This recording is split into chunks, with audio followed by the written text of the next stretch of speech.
আমার কথাগুলি সবাই মনোযোগ দিয়ে শুনুন। মিথ্যা কথা কখনো চাপা থাকে না, একদিন সত্য প্রমাণ হয়। সত্যর জয় আজীবনই হয়। মিথ্যা কথা বলে একজনকে হাসানোর চেয়ে সত্য কথা বলে একজনকে কাঁদানো অনেক ভালো। একদিন মিথ্যাকে সত্য প্রমাণ হবে, সে আজীবন ব্যথা পাবে। গন্ধ কখনো ঢেকে রাখা যায় না, সে বাতাসে ভেসে বেড়াবে। একটা খারাপ মানুষ যদি ভালো হয়, সে জীবনে খারাপ পথে না যাবে। তখন তার আল্লাহর ভয় অন্তরে থাকে, পাশের কথাগুলি মনে পড়ে, কি করছি, হাদিস কোরআনের কথা মনে পড়ে। এই কথা ভাইবে ভাইবে আল্লাহর কাছে কন্দন করে, দুই চোখের পানিতে তখন তার বুক যায় ভাইসে। তখন তার খারাপ জিনিসগুলো চোখের সামনে থেকে যায় দূর হইয়া। শুধু সে মরণকে ভয় করে।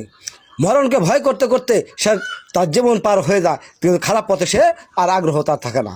আর ভালো মানুষ যখন খারাপ হয়ে যায়, তখন তার অন্তর থেকে খারাপ কাজ করতে করতে তার অন্তর থেকে আমলনামা ভালো যেগুলো আছে সমস্ত কিছু আল্লাহ উঠিয়ে, তখন তার খারাপ ছাড়া ভালো কোনো কর্মই তার চোখে কিছু দেখতে পারে না। ভালো কথা যদি কেউ তখন বুঝ দেয়, সমস্ত তার কাছে বিষের মতন লাগে, তার কাছে অতি কষ্ট ঠে। যদি কেউ খারাপ পথে দেখায়, তখন তার কাছে মধুর মতন লাগে।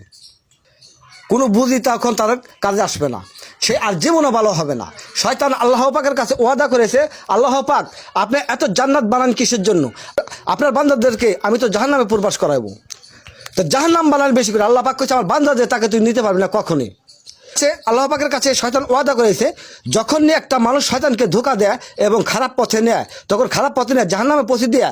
শয়তানে তার কাছ থেকে বলে আসে, আজকে থেকে তোর কাছ থেকে আমি মুক্ত। আমার ওয়াদা আসলো আল্লাহর কাছে তোকে জাহান্নামে পৌঁছে দেওয়ার জন্য, আমি তোকে জাহান্নামে পৌঁছেছি, এখন আমি মুক্ত। যে শয়তানের ধোঁকা থেকে হেফাজত করে আল্লাহর পথে বাঁচা থাকতে পারে, সে জান্নাতি। আর যে শয়তানের ধোঁকা পড়ে গুমরা হয়ে গেল, সে জাহান্নামী। খারাপ লোকের কাছে কখনো শয়তান থাকে না, ভালো লোকের ধোঁকা দেয়।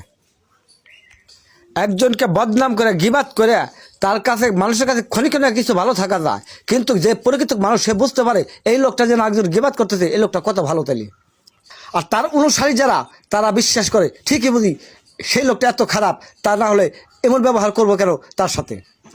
প্রকৃত যে গিবাত গায় আরেকজনের, সে প্রকৃত লোক ভালো না। যদি ভালো যদি হইতো, তাহলে আরেকজনের গিবাত অন্যজনের কাছে সে কোনো দিনও হইতো না। অন্যজনের গিবাত গেয়ে ক্ষণিকের নিকে ভালো থাকতে পারে, কিন্তু চিরকালের জন্য নয়।